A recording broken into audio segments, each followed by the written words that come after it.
Genesis chapter 32. Jacob prepares to meet Esau. Jacob also went on his way, and the angels of God met him.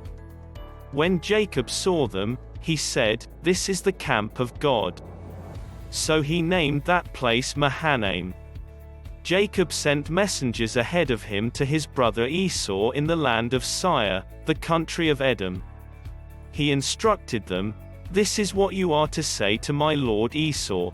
Your servant Jacob says, I have been staying with Laban and have remained there till now. I have cattle and donkeys, sheep and goats, male and female servants. Now I am sending this message to my lord, that I may find favor in your eyes." When the messengers returned to Jacob, they said, "We went to your brother Esau, and now he is coming to meet you, and 400 men are with him." In great fear and distress Jacob divided the people who were with him into 2 groups, and the flocks and herds and camels as well. He thought, if Esau comes and attacks one group, the group that is left may escape. Then Jacob prayed, "O God of my father Abraham, God of my father Isaac, Lord, you who said to me, 'Go back to your country and your relatives, and I will make you prosper,' I am unworthy of all the kindness and faithfulness you have shown your servant. I had only my staff when I crossed this Jordan, but now I have become 2 camps. Save me, I pray, from the hand of my brother Esau, for I am afraid he will come and attack me, and also the mothers with their children. But you have said, 'I will surely make you prosper and will make your descendants like the sand of the sea, which cannot be counted.'" He spent the night there, and from what he had with him he selected a gift for his brother Esau, 200 female goats and 20 male goats, 200 ewes and 20 rams, 30 female camels with their young, 40 cows and 10 bulls, and 20 female donkeys and 10 male donkeys. He put them in the care of his servants, each herd by itself, and said to his servants, "Go ahead of me, and keep some space between the herds." He instructed the one in the lead, "When my brother Esau meets you and asks, 'Who do you belong to, and where are you going, and who owns all these animals in front of you?' then you are to say, 'They belong to your servant Jacob. They are a gift sent to my lord Esau, and he is coming behind us.'"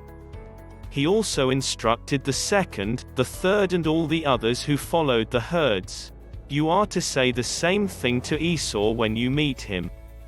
And be sure to say, 'Your servant Jacob is coming behind us.'" For he thought, "I will pacify him with these gifts I am sending on ahead.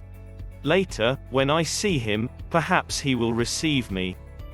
So Jacob's gifts went on ahead of him, but he himself spent the night in the camp. Jacob wrestles with God. That night Jacob got up and took his 2 wives, his 2 female servants and his 11 sons and crossed the ford of the Jabbok.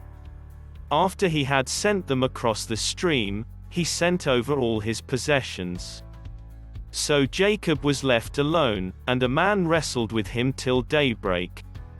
When the man saw that he could not overpower him, he touched the socket of Jacob's hip so that his hip was wrenched as he wrestled with the man. Then the man said, "Let me go, for it is daybreak." But Jacob replied, "I will not let you go unless you bless me."